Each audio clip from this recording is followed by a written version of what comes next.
Hey guys, this is Liam from Tone. So this is the fifth and final video in this series. We've had a look at website fundamentals and what it takes to convert an otherwise passive visitor into something of real value to your business. We've also had a look at social media fundamentals, lead generation, what it is and how you can nurture somebody from kind of being at the top of the funnel to being right at the bottom of the funnel and being your customer. And then you've understood what it takes to tie everything together in a strategy and use somebody to help you automate all of that. The final thing really is to get people to that strategy, to attract traffic from around the web, to get people into the top of your funnel. So it starts with your site in the middle. And we're great at getting traffic for our client websites, and here are some of the here are the top 5 things that we do to do that. So by now you understand the power of content. So we spoke about that a little bit in website fundamentals, a little bit in lead generation as well, and a little bit in social media. So it kind of crosses quite a few areas. By now I'm assuming that blog is given and you're blogging, and that's currently working well for you. So an extension to that is guest blogging. So this is where you pitch your content, you give your content away to another blog who will feature it in return for a link. So let's take a step backwards and think about the financial services example. If your product is only relevant to middle-aged men, then you might look at other places where middle-aged men hang out and start to pitch content. So you might, again, going back to the example, 10 things you can do to retire early. You might want to pitch that to either other financial blogs or sites within that area, or places where they hang out. So perhaps car magazines online or golf magazines. And again, the sweeping generalizations here, but you get the picture.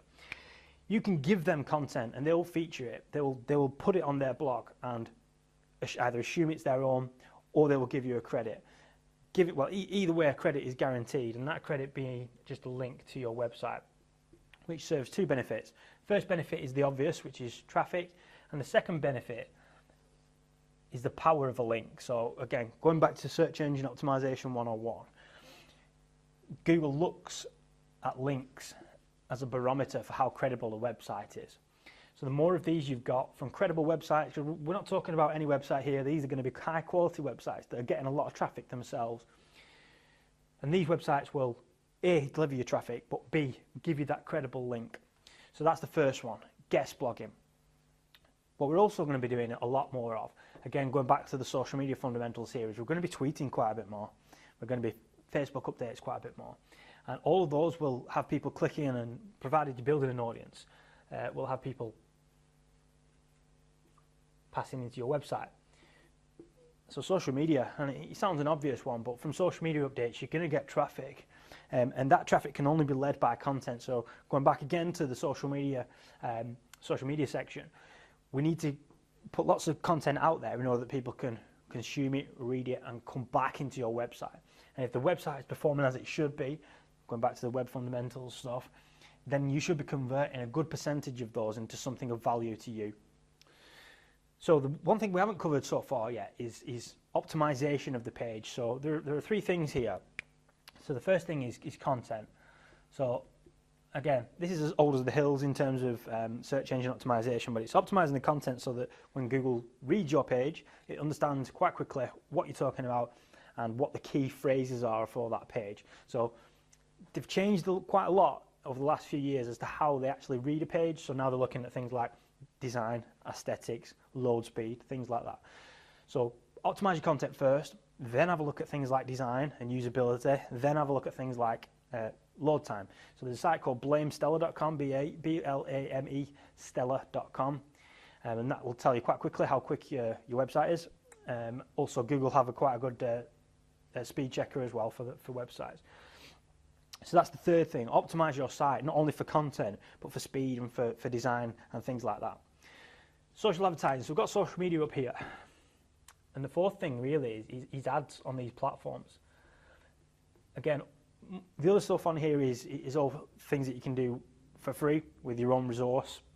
But ads you're going to pay a little bit for, but for what you're going to get in return in terms of targeting capability, it far outweighs the cost. So the cost might be, on Facebook you can anything from a couple of quid a day.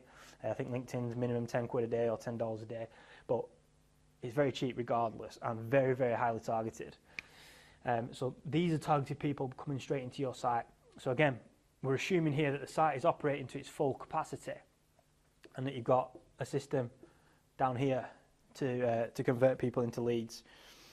And then the final one, again, kind of related to social media, but this is something we would do right away, again, if we had a client within the financial services sector, is things like this, how-to videos, because people consume these, and provided, again, a little bit of strategy and a little bit of technique in there, but provided you're talking about things that people are actively searching for, either on YouTube or in search.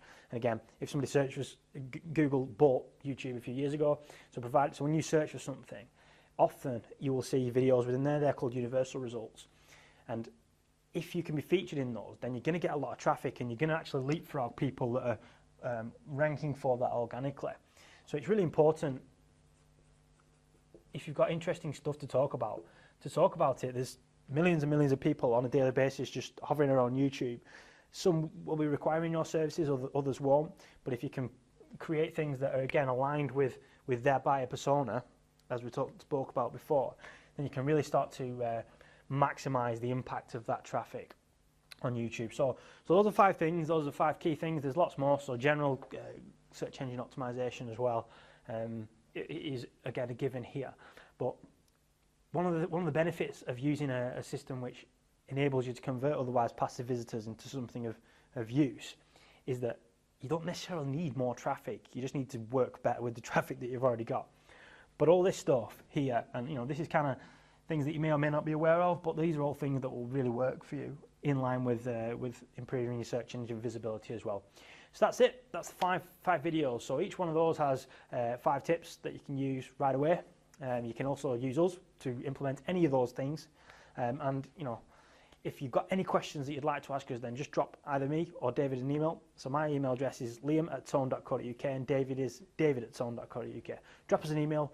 We'll have a chat and we'll see if we can help you further. And if not, we'll give you lots and lots of information that you can take away and utilise for yourself. So thanks for watching. My name is Liam. This is Tone, and I'll speak to you soon.